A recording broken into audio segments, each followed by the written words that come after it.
All right, welcome back to Unit 9B Day 3, Special Segments and Circles. We already started on our practice problems from our notes. We did the two where we had chords that were intersecting inside and we did the little pieces. And so now we're going to move on to when we have secants and tangents intersecting a circle. So when I look at number 3, I can see I have a tangent and I have a secant that are intersecting the circle, a tangent segment and a secant segment. The formula we use is a weird looking one because it looks like it doesn't give you enough information. External times whole equals external times whole.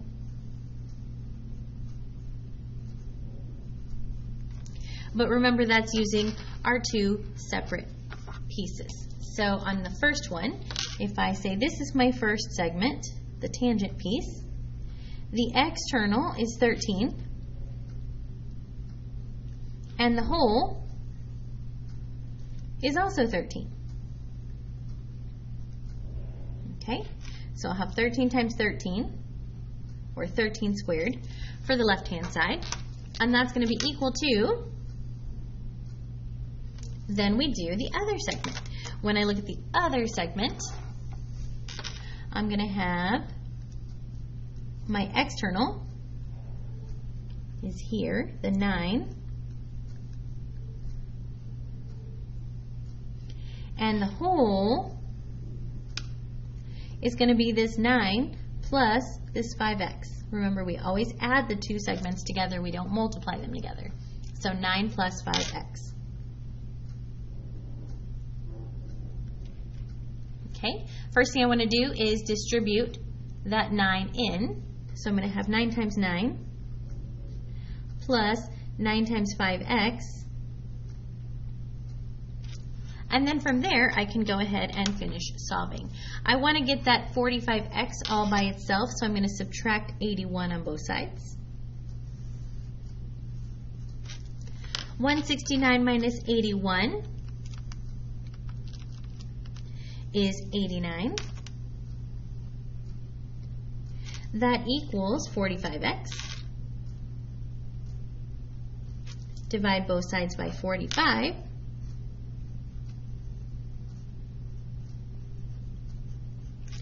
$89 divided by 45 is 1.97778 according to my calculator, so probably 1.97 repeating. We're going to round that to 3 places after the decimal. So 1.977, and then I look at the next one and it's also a 7, so I am going to round up 1.978. 1.978 is my answer for x. Okay, let's look at number 4. All right, number 4, I have two segments that I'm multiplying together, or that I'm working with, an external intersection. So external times whole equals external times whole. Okay, so my first piece here, oops, I just used the blue, let's use orange.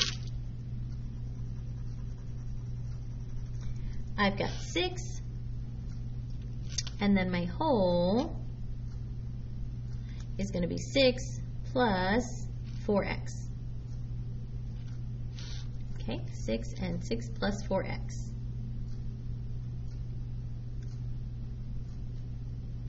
That's going to be equal to, then I do the other side. So when I look at the other side, my external piece here is also 6 times the whole. The whole is 6 plus x plus 3.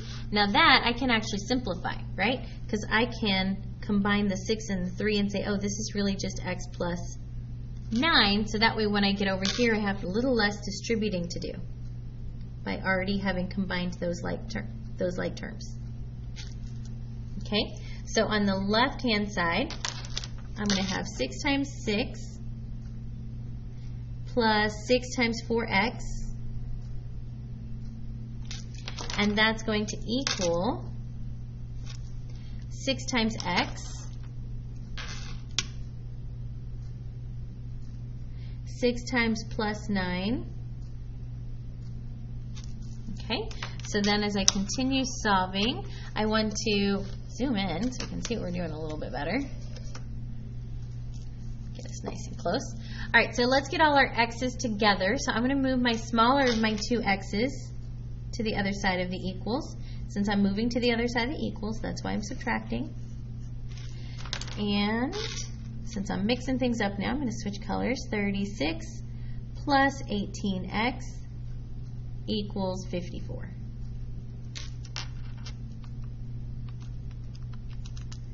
Okay, all right, so now I want to get that 18x all by itself. I'm going to subtract 36 on both sides. And I get 18x equals 54 minus 36. That is also 18. So then, all I have to do is divide by 18. And x equals 18 divided by 18 is 1. Okay? All right, let's do one more example, and we'll save the last two because the last two are kind of interesting problems. So make sure you come back to that last video to see the last two. But let's do number 5 real quick, and we'll save the last two for the last video for these lessons. All right, so number 5, again, we're going to be working with external times whole equals external times whole.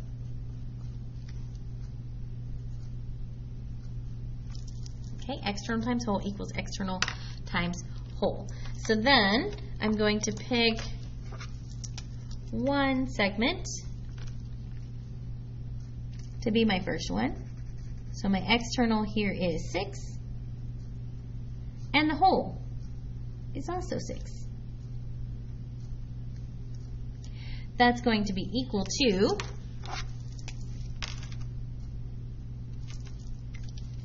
all right, on the next one, I've got my external here is x. Oh, this one might be interesting too. X, and then my whole is 5 plus x. Okay, so interesting. Watch what happens when we look at this one. I have 36. 6 times 6 is 36. Equals x times 5 and x times x.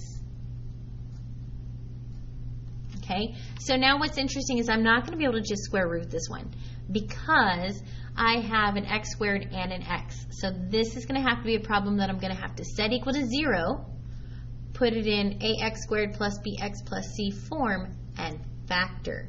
Okay, so the first thing I'm going to do is I'm going to move the 36 to the other side so that I have a 0. So it equals 0. So 0 equals, and then when I rewrite it, remember addition and subtraction, you can change the order. I'm going to put my x squared first, just so it's in the form we're used to seeing. So positive x squared. It's important to take the sign with it. And then my 5x is positive, so it's a plus 5x. And then I have my minus 36. And this is going to have to be factored. So I'm going to come off to the side to do that factoring. Remember, I'm going to just use the x method. If you have another method you like to use the method you like to use. Up here, we're going to multiply a times c. So a is 1, and c is negative 36. So we're going to get a negative 36. And then in the bottom, we're going to take b. And my b value is 5. We want something that multiplies to the negative 36 and adds to the positive 5.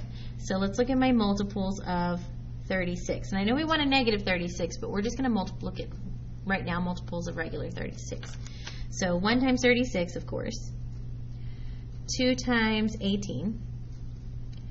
3 times 12, 4 times 9, and 6 times 6. So those are all my multiples of 36.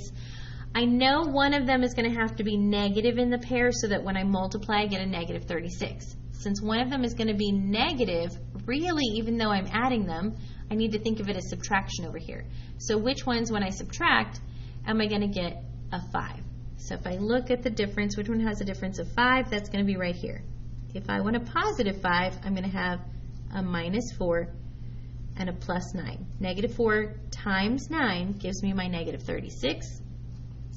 And then negative 4 plus 9 gives me my 5. I take that negative 4 and that plus 9 and I put them both over the a value, which is 1. And that is what I use to factor. If those fractions reduce, you want to reduce them. But these don't reduce any further than having a 1 underneath. So the number on the bottom says it's going to be 1x, and then the number on top, minus 4. And then over here, 1x, and then the number on top, plus 9. Then we split this into two problems, and we say x minus 4 equals 0, and or x plus 9 equals 0. So we're going to get two solutions. Add 4, x equals 4, and then over here subtract 9,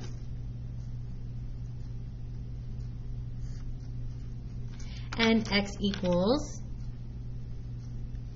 negative 9. Now look at where x is. Can x equal a negative 9? No, x can't be negative because segments can't be negative. So my answer has to be x equals 4. Even though I have two solutions to this equation, there's only one solution to the problem. Okay? In the next video, we're going to do two more examples of those factoring. So if you are struggling with remembering your factoring, you definitely want to come back and watch the next video to get a little more help with your factoring.